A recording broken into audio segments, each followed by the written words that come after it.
हुआ है baffling to outsiders. अब देखो यहाँ पे जो बैफलिंग वर्ड है ना, बहुत अच्छा वर्ड है, पहले भी बहुत बार पूछा गया है ये वर्ड। इसका मतलब होता क्या है?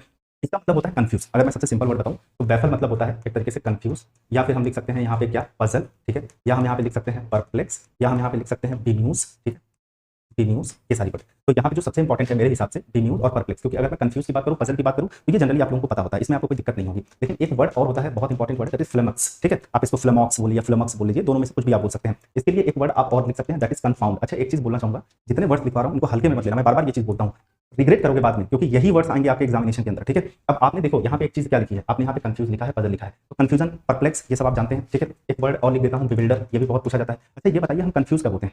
जब हम किसी चीज को लेकर के बिल्कुल क्लियर होते हैं तब कंफ्यूज होते हैं, या जब अनक्लियर होते हैं तब कंफ्यूज होते हैं? आप कहोगे सर अगर हम किसी चीज को लेकर के क्लियर है, कंफ्यूज कैसे हो सकते हैं भैया? कंफ्यूजन की सवाल ही नहीं उठती, हम तो, हमें तो चीजें क्लियर है।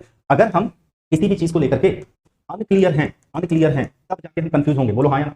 तो ये कभी मत देखना मेरे दोस्त कि अगर यहाँ पे कंफ्यूज ही आएगा या पजल आएगा या परप्लेक्स आएगा, ठीक है, जरूरी थोड़ी है, अनक्लियर भी तो आ सकता है, रिलेट करके देखो ना, ऑब्सक्योर भी तो आ सकता है, ऑब्सक्योर, या फिर मान लो एक वर्ड होता है तुम्हारा एनिग्मा भी तो आ सकता है। एनिग्मा तो बड़ा इंपॉर्टेंट वर्ड है, ये तो मतलब एनिग्मेटिक पढ़ा होगा, एनिग्मा पढ़ा होगा, ये सब तो बहुत एग्जामिनेशन के अंदर आते हैं, इनको तो हल्के में किसी भी हाल में लेना ही नहीं है, ठीक है। उसके बाद एक नया वर्ड मैं तुम लोगों को लिखवाता हूँ आजकल, अब्स्ट्रूज, क्या पता आने वाले टाइम में पूछ ले, ये भी ध्यान रखना, ABSTRUSE। तो हमने देखा कि कंफ्यूज भी हो सकता है, पजल भी, परप्लेक्स भी, बेम्यूज भी, फ्लेमॉक्स भी, और बिविल्डर, ठीक है, ये चीज हो गया। बाकी ये चीजें अब यहाँ पे देखो क्या क्या चीजें दी गई है। अगर मैं बिविल्डर की बात करूँ, ये तो चलो सिनोनिम हो गया। एम्बिगुअस, एम्बिगुअस मतलब होता है अनक्लियर, तो ये भी सिनोनिम की कैटेगरी में आ जाएगा। अच्छा, इंक्विजिटिव का मतलब क्या होता है? अगॉग, अगॉग मतलब क्या होता है? अगर आप किसी चीज में इंटरेस्टेड हो, या फिर आप कह सकते हो कि अगर आप किसी चीज में क्यूरियस हो या फिर ईगर हो। अच्छा भाई एक बात बताइए ना, अगर मान लो मैं आपको पढ़ा रहा हूँ, आप पढ़ने को लेकर के अगर आपके अंदर क्यूरियसिटी है, ईगरनेस है, यानी इच्छा है आपके अंदर, तो मतलब आप इंटरेस्टेड हो ना, आप किसी चीज में इंटरेस्टेड होते हो तभी तो क्यूरियसिटी आती है वहां पे, ठीक है। अगर किसी चीज में क्यूरियसिटी है मतलब आप इंटरेस्टेड हो। और एक नया वर्ड में जो अगॉग लिखा है वो भी ध्यान रखिएगा, ठीक है। अच्छा, एक मतलब और इसका होता है इंट्रीग, भाई इसको लिख लेना, क्योंकि इंट्रीग के ना एक मीनिंग इंटरेस्टेड भी होता है, ठीक है, ये एग्जाम में पूछा गया है, तो इसको भी प्लीज ध्यान रखिएगा।